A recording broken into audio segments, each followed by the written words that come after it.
बातें करते हम खेतों की और उसके रखवाली की, बाग बगीचा फल फूलों और फसलों की हरियाली की। हम बीजों की बातें करते उत्तम जल संसाधन की, हम तकनीकी बातें करते फसलों के उत्पादन की। हर किसान का सपना सच हो जीवन सुखद बनाने को, गाँव-गाँव के हर आंगन का प्यारा सा ये दर्शन।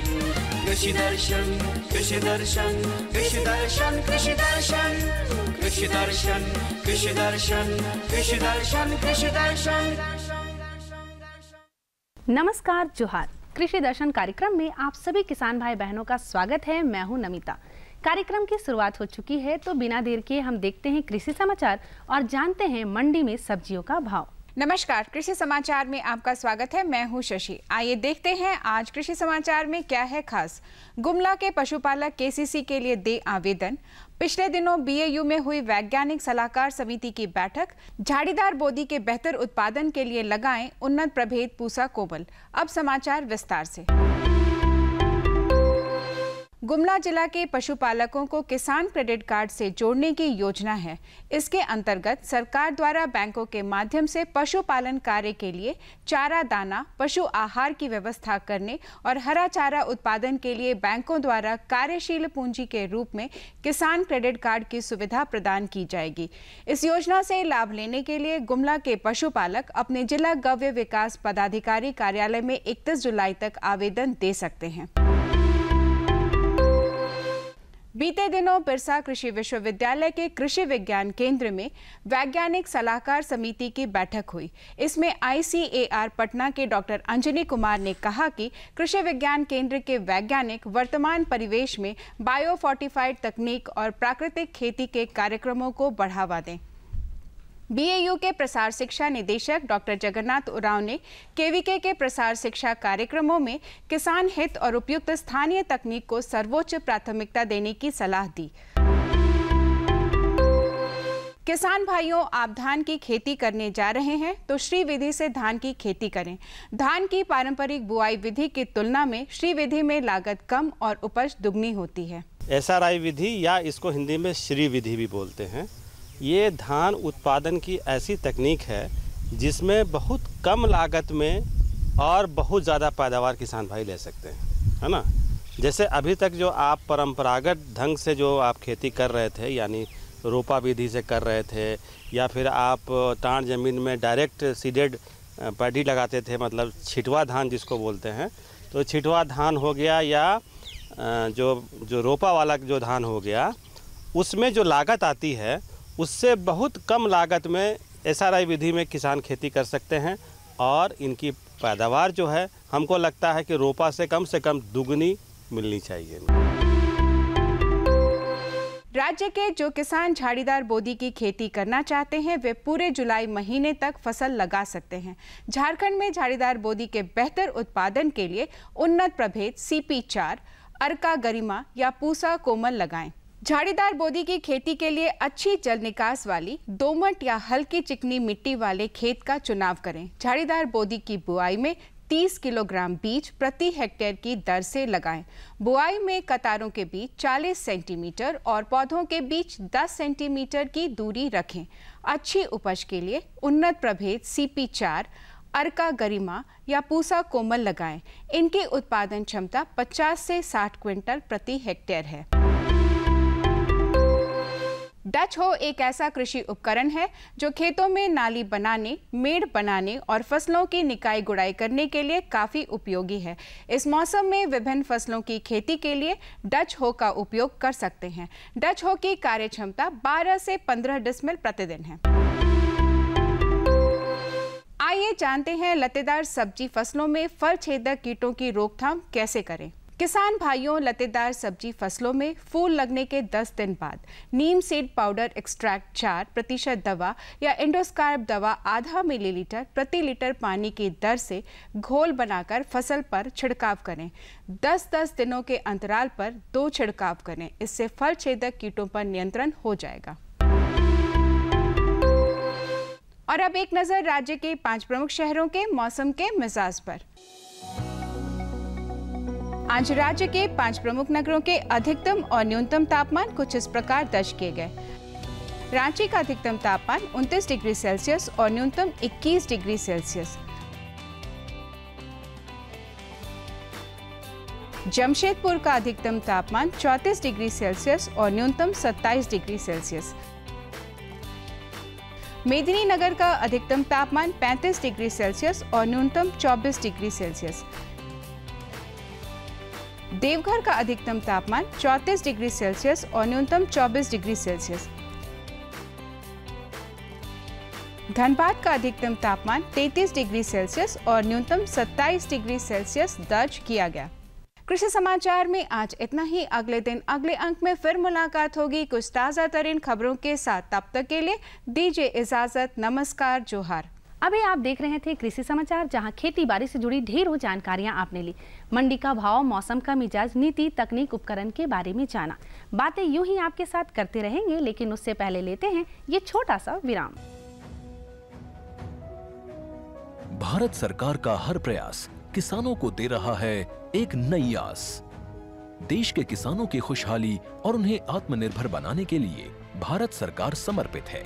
प्रधानमंत्री श्री नरेंद्र मोदी जी के नेतृत्व में कृषि क्षेत्र में किए गए निरंतर प्रयासों के फलस्वरूप देश खाद्यान्न व बागवानी के क्षेत्र में आत्मनिर्भर हो चुका है और देश में दलहन का उत्पादन भी बढ़ा है। इसी तरह भारत सरकार ने खाद्य तेलों के उत्पादन को बढ़ाने के भी अनेक प्रयास किए हैं। इसी क्रम को आगे बढ़ाते हुए माननीय प्रधानमंत्री श्री नरेंद्र मोदी जी के नेतृत्व में भारत सरकार ने दूरदर्शी निर्णय लेते हुए राष्ट्रीय खाद्य तेल मिशन ऑयल पाम की शुरुआत की है। इस मिशन से देश भर के किसानों को बहुत लाभ मिलेगा। कृषि के पूंजी निवेश में वृद्धि होगी, खाद्य तेल आयात पर देश की निर्भरता कम होगी और रोजगार के नए अवसर पैदा होंगे। खाने के तेल में आत्मनिर्भरता के लिए अब राष्ट्रीय खाद्य तेल मिशन ऑयल पाम का संकल्प लिया गया है। इससे किसानों को तो सीधा लाभ होगा ही, गरीब और मध्यम वर्ग के परिवारों को सस्ता और अच्छी क्वालिटी का तेल भी मिलेगा। यही नहीं, ये मिशन बड़े स्तर पर रोजगार का निर्माण करेगा। इस मिशन के अंतर्गत ऑयल पाम का रकबा और पैदावार बढ़ाने पर जोर देने के लिए सरकार ने 11,000 करोड़ रुपए से अधिक की सहायता राशि निर्धारित की है। मिशन के तहत सरकार ने ऑयल पाम की खेती के लिए रोपण आदि की सहायता में बढ़ोतरी करते हुए पहले मिलने वाले 12,000 रुपए प्रति हेक्टेयर को बढ़ाकर 29,000 रुपए प्रति हेक्टेयर तक कर दिया है। ऑयल पाम के पुराने बागों के पुनरुद्धार के लिए 250 रुपए प्रति पौधा के हिसाब से विशेष सहायता दी जा रही है। पौधारोपण सामग्री की कमी दूर करने और बीजों की पैदावार करने वाले बागों को भी सहायता दी जाएगी। इसके तहत 15 हेक्टेयर ऑयल पाम उद्यान के लिए 80 लाख रुपए तक की सहायता राशि दी जाएगी। इसके अलावा नर्सरी विकास के लिए 40 लाख रुपए तक तय किए गए हैं। पूर्वोत्तर और अंडमान राज्यों के लिए विशेष सहायता का भी प्रावधान है। ऑयल पाम के किसान ताजे फलों के गुच्छे यानी FFB का उत्पादन करते हैं, जिनकी वर्तमान में कीमतें अंतर्राष्ट्रीय मूल्यों में उतार चढ़ाव के आधार पर तय होती हैं। पहली बार केंद्र सरकार ताजे फलों के गुच्छे की कीमत के लिए किसानों को आश्वासन दे रही है। ये व्यवहार्यता मूल्य यानी VP कहलाएगा, यानी किसानों को कोई घाटा नहीं होने दिया जाएगा। व्यवहार्यता मूल्य VP तय करने की शुरुआत 1 नवंबर से होगी और अगले वर्ष 31 अक्टूबर तक जारी रहेगी।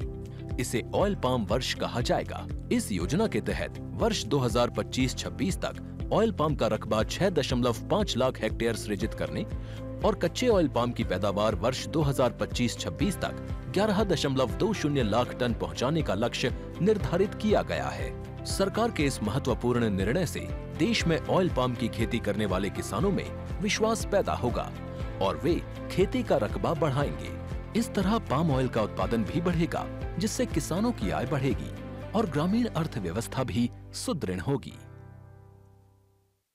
किसान भाई बहनों, आज हम जानेंगे उत्पादकता बढ़ाने में चाकी तसर कीट पालन की महत्ता एवं तसर रेशम कीट पालन के दौरान होने वाली सावधानियों के बारे में।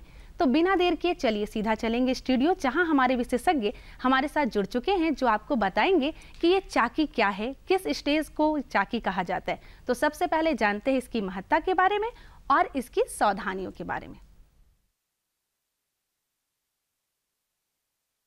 किसान भाइयों नमस्कार।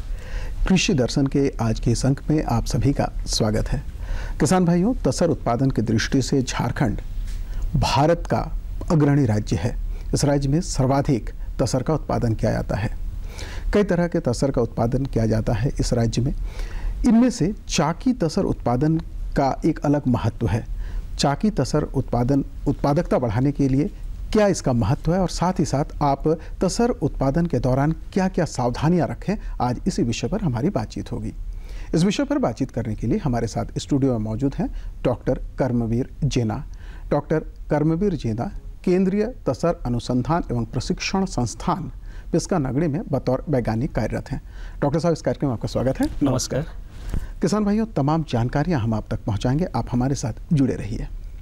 डॉक्टर साहब, जब तसर की हम बात करते हैं तो कई प्रक्रिया होती है इसमें। सबसे पहले तो जब हम तसर उत्पादन की बात करें तो जब हम शुरू करें तो शुरुआती दौर में ही कौन कौन सी सावधानियां रखें, कैसे शुरू करें तसर उत्पादन? जनरली जो चाषी भाई, किसान भाई जो तसर कल्चर करना चाहते हैं, पहले सिलेक्शन ऑफ द लैंड व selection of the place, area बहुत इंपॉर्टेंट है। कुछ जमीन का चुनाव। एग्जैक्टली।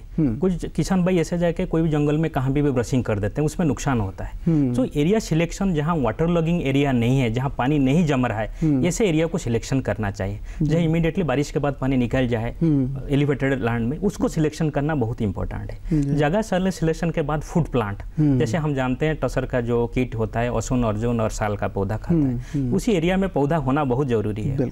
अगर नहीं भी है, कुछ एरिया में ब्लॉक प्लांटेशन भी किया जा सकता था। एंड प्लांटेशन के बाद प्लांट को भी रख रखाव, साफ सफाई, जो प्लांट के चारों तरफ का, ये सब के बारे में ध्यान देने से, क्योंकि अगर ये सब में बारे में अगर ध्यान नहीं देंगे, ये रोग बढ़ेगा, ऑटोमेटिकली ये क्रॉप के ऊपर अफेक्टेड होगा और लॉस भी होगा। बिल्कुल, बहुत सही जानकारी है कि वो क्षेत्र जहाँ पर पानी का जमाव नहीं हो और साथ ही साथ पेड़ पौधों की साफ सफाई भी बहुत ज़रूरी है।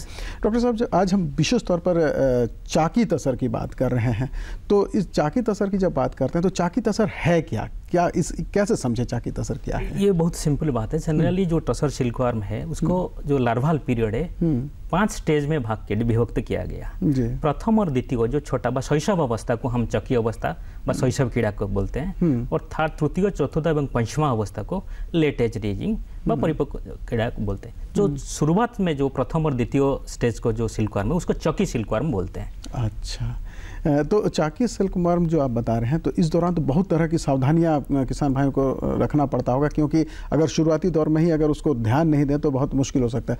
आजकल बड़े पैमाने पर जो किसान भाई व्यावसायिक तौर पर ये कर रहे हैं तो नेट का यूज़ करते हैं, नायलॉन नेट का यूज़ करते हैं। नायलॉन नेट के यूज़ का क्या फ़ायदा है, क्या इससे लाभ लेते हैं किसान भाई? किस तरह से ये चाकी तसर का जो उत्पादन है इसको बढ़ाता है? ये बहुत सिंपल चीज़ है। अगर नाइलॉन नेट ये चौकी स्टेज में पर्टिकुलरली 20 से 30 पॉइंट, उससे भी ज़्यादा नुकसान होता है, जो कि किसान भाई को पता नहीं चलता है। एक सिंपल अगर हम कैलकुलेशन लेंगे, एक DFL रोग जो होता है 200 अंडा होता है। अगर 75 से 80% हैचिंग परसेंट हो, 150 से 160 लार्वा होता है। बट किसान भाई गोटी काटता है 30, 40, 50 और 60, और बाकी कीड़ा कहाँ जाता है, किसान भाई को पता नहीं चलता है। तो शुरुआत दर में जो 20 से 30 और उससे से ज़्यादा भी जो नुकसान है, अगर हम उसको चेक कर दें तो उसको देन डेफिनेटली हमारा जो प्रोडक्शन का जो कोकोनट प्रोडक्शन हम लोग को ज़्यादा मिलेगा।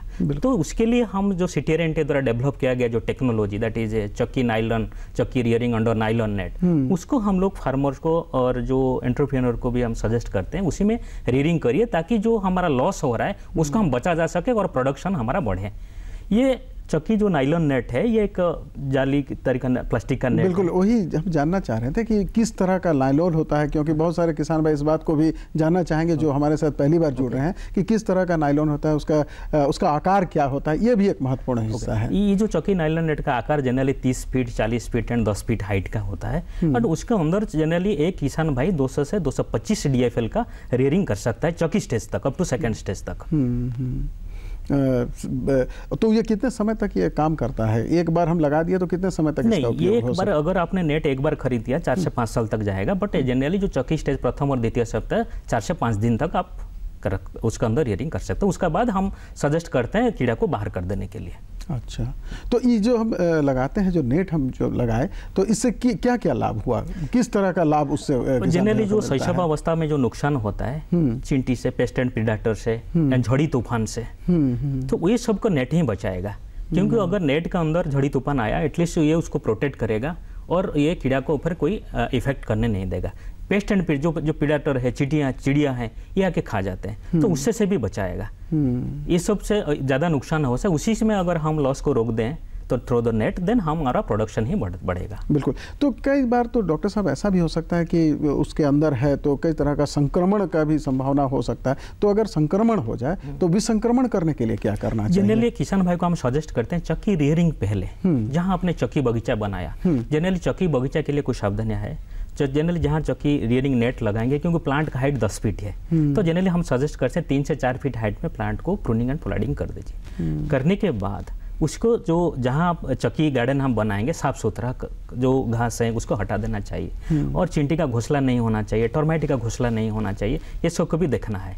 उससे रियरिंग पहले उसमें हम लोग अगर कहीं भी घोंसला देखा 7 से 8 दिन, 1 हफ्ता पहले चींटी पाउडर हम फोलिडल सजेस्ट करते हैं किसान भाइयों को, सो दैट चींटी रहेगा नहीं उसी एरिया में। तो उसके बाद चक्की रियरिंग गार्डन, उससे भी और एक प्रिपरेशन बहुत जरूरी है। चक्की जो कीड़ा होता है उसको हाईली न्यूट्रिशनल फूड बहुत जरूरी है। बिल्कुल, हाँ, ये देना बहुत जरूरी। इसी के लिए न्यूट्रिशन कहाँ से मिलेगा? प्लांट से ही मिलेगा। तो प्लांट को हमको तैयार करना पड़ेगा विशेष रूप से, जो कि हाईली न्यूट्रिएंट लीफ हो, सो दैट हमारा चक्की सिल्कवर्म खाए, ताकि ग्रोथ सक्सेसफुल हो। तो उसके लिए हम सजेस्ट करते हैं जो फर्टिलाइजर का डोज है 100-50-50 नाइट्रोजन, फास्फोरस एंड पोटास। उसके अलावा जो FIM हो, नहीं तो केंचुआ खाद है, 1 से 2 किलो देते हैं, सो दैट उसी में हमारा जो चक्की प्लांट है उसमें हाईली न्यूट्रिशन होगा, कोकोमोल पत्ती होगा। ये साफ सुथरा का ध्यान देना है। एंड रियरिंग के दौरान और रियरिंग के पहले भी उसको विसंक्रमण करना बहुत जरूरी है। तो bleaching and lime powder 9:1 ratio में हर बूस में 15 से 20 ग्राम देना जरूरी है। सो 2 से 3 दिन अंतराल में उसको रियरिंग के दौरान और तो ये जो हम जो विसंक्रमण का काम करेंगे, तो इससे कीट पर कोई दुष्प्रभाव कीट के ऊपर जनरली चूना और जो ब्लीचिंग है ये कीट के ऊपर कोई प्रभाव नहीं डालता है। अच्छा, जनरली रियरिंग के दौरान फोलिडल यूज नहीं करना है। रियरिंग के पहले बिल्कुल, ये महत्वपूर्ण बहुत इंपॉर्टेंट है, क्योंकि बहुत सारे किसान भाई हमारा फोलिडल कभी कभी यूज कर देते हैं, तो उसमें क्या ना, ये जो हमारा जो टसर किट मर जाता है, ये नहीं करना है। सो ये उसको जो करना है 1 हफ्ता पहले, 10 दिन पहले उसको कर देना है। तो but only lime and bleaching powder हम यूज कर सकते हैं, सो जो कि हमारा कीड़ा के ऊपर कोई प्रभाव नहीं पड़ेगा। बिल्कुल। अभी आप बता रहे थे कि कोमल पत्ता हो, कोमल पत्ता हो तो चाकी जो है वो उसको अच्छी तरह से ग्रहण कर पाता है। तो कोमल पत्ता प्राप्त करने के लिए किसान जो प्रूनिंग वगैरह का काम है, ये कब करें? एक तो ये महत्वपूर्ण प्रश्न है। इसके अलावा जो कोमल पत्ता उनके पौधों में लगे, इसके लिए और क्या क्या सावधानी रखनी चाहिए? जनरली हमारा झारखंड जो रीजन है 2 क्रॉप होता है बीवी। एक क्रॉप होता है ये जुलाई में शुरू होता है, और एक होता है सितंबर टाइम में। तो जो हम जुलाई के लिए जो फर्स्ट क्रॉप रियरिंग करेंगे, उसके लिए हम किसान भाई को सजेस्ट करते हैं मार्च 2nd और 3rd वीक के अंदर उसको प्रूनिंग कर देना है, सो दैट ये जुलाई तक पत्ता आ जाएगा। और जिसको हम सितंबर करेंगे, हम उसको सजेस्ट करते हैं अप्रैल 2nd और 3rd वीक में उसको प्रूनिंग कर दिया जाए। एंड जब फर्स्ट शावर आएगा तो हम फर्टिलाइजर डोज दे देना है, जो 100-50-50 रेशियो हमने बोला, तो उसको दे देना है। और FIM और नहीं तो केंचुआ का खाद 1 से 2 किलो हर पौधा में दे देना है। एंड जब हम प्रूनिंग कर देंगे मार्च 2nd और 3rd में, ये जुलाई तक कोमल पत्ता ही रहेगा, लीफ मैच्योरिटी नहीं होगा। क्योंकि जनरली जो छोटा कीड़ा होता है, कीड़ा को नहीं खा पाता, सक करता है, चुसता जो हिंदी में हम बोलते हैं। सो उसी में उसको न्यूट्रिशन पता मिलेगा और ये उसका ग्रोथ भी अच्छा होगा। तो ये जो कीड़ा जो चढ़ाने की बात है, जो कीड़ा रखने की बात है, इसका समय क्या होगा फिर? तो जैसे आप बता रहे हैं कि जुलाई महीने के में ये हो जाता है, तो कीड़ा हम रखे कैसे? उसके दौरान भी क्या कुछ सावधानी की जरूरत पड़ती है? कुछ जगह में किसान स्टेट गवर्नमेंट हो, नहीं तो हमारा BSMT से अंडा खरीद करके जब आता है, तो उसी में पैकेट के ऊपर लिखा रहता है कब कीड़ा हैचिंग होगा। सो जनरली जब कीड़ा हैचिंग होगा, हम किसान भाई को सजेस्ट करते हैं हैचिंग से पहले उसके बाद अंडा जब मिलता है उसको अच्छा से रखें, क्योंकि अगर उसी टाइम सावधानी आप नहीं लेगा किसान भाई तो हैचिंग का प्रॉब्लम होगा, हैचिंग नहीं होगा। बिल्कुल। क्योंकि उसी टाइम पर्टिकुलर 2 चीज के ऊपर हमको ध्यान देना है, temperature and humidity. So temperature 28 से 30 डिग्री होना चाहिए, ह्यूमिडिटी 70 से 80 मेंटेन होना चाहिए। अगर ये दोनों अगर हमने मेंटेन कर लिए तो 80 से 90% हम हैचिंग ले सकते हैं। सो दैट 200 से 170-180 कीड़ा हम ले सकते हैं। सो जब हैचिंग हुआ, बहुत सारे डिवाइस है हैचिंग ब्रशिंग करने के लिए। अगर नहीं है तो सपोज हम कल का डेट है हैचिंग का, हम क्या करते हैं किसान भाई को जनरली सजेस्ट करते हैं, जहाँ जैसे सुविधा गांव देहात में रहते हैं, एक गमला में अंडा को रख देते हैं, उसी में एक दिन कुछ पत्ता असन और अर्जुन का पत्ता डाल देते हैं, तो ज़्यादा ढक देते हैं, सो दैट कोई भी अगर हैचिंग हुआ सो ये फास्टिंग नहीं रहेगा, सो ये खाते रहेगा, सो कीड़ा ऑटोमेटिकली पत्ते के ऊपर आ जाएगा, हम पत्ते को उसको ट्रांसफर कर सकें। बिल्कुल, उसमें ये संभावना भी हो सकती है कि कुछ हैचिंग हो जाए, तो ऐसी स्थिति में वो मर नहीं जाए, भूखे नहीं रहे, क्योंकि फास्टिंग आने से बहुत सारे तरीका का प्रॉब्लम होगा, सो दैट हम प्रीवियसली अगर कुछ पत्ता डाल दें असन और अर्जुन का, तो उसके ऊपर पत्ता चढ़ जाएंगे, तो पत्ता को हम ट्रांसफर कर सकते हैं। बिल्कुल। डॉक्टर साहब, कई तरह के रोगों की भी संभावना रहती है इस वक्त, तो कीड़े जो होते हैं कई तरह के रोगों से भी संक्रमित हो सकते हैं, तो कौन कौन से रोग हो सकते हैं? मुख्य तो 4 तरीके का रोग हमारा टसर सिल्कवर्म को होता है। पहले हुआ फेब्रिन, बैक्टीरिया, वायरसिस एंड एक फंगल इन्फेक्शन होता है मस्कार्डाइन डिजीज। पर्टिकुलरली फेब्रिन जो रोग होता है, ये एक ऐसा रोग है से माँ से लार्वा को, अंडे के थ्रू से लार्वा को आता है, देन लार्वा से प्यूपा, देन प्यूपा से मथ, पूरा ट्रांसफर होता है। सो जब हम मदर को जब अंडा बनाते हैं, मदर मथ एग्जामिनेशन के दौरान हम उसको माइक्रोस्कोपिक एग्जामिनेशन से पेब्रिन को अंडा को हटाते हैं। अगर कहीं भी रियरिंग के दौरान दिखा सो उसका क्या लक्षण है उसके? हाँ बिल्कुल, ये आप डॉक्टर साहब ये जरूर बताएं कि जैसे अगर कोई रोग हो रहा है तो उसके लक्षण क्या है? ये बहुत इंपॉर्टेंट। तो शरीर के ऊपर काला काला दाग आएगा, तो पीपर टाइप का स्पॉट आएगा, known of the pebrine disease. अगर ऐसा कोई कीड़ा दिखे तो उसको तुरंत उसको डिस्कार्ड कर देना चाहिए, अदर लॉट से अलग कर देना चाहिए, नहीं तो फिर उसका फैलना शुरू होगा। ये हुआ फेब्रिन।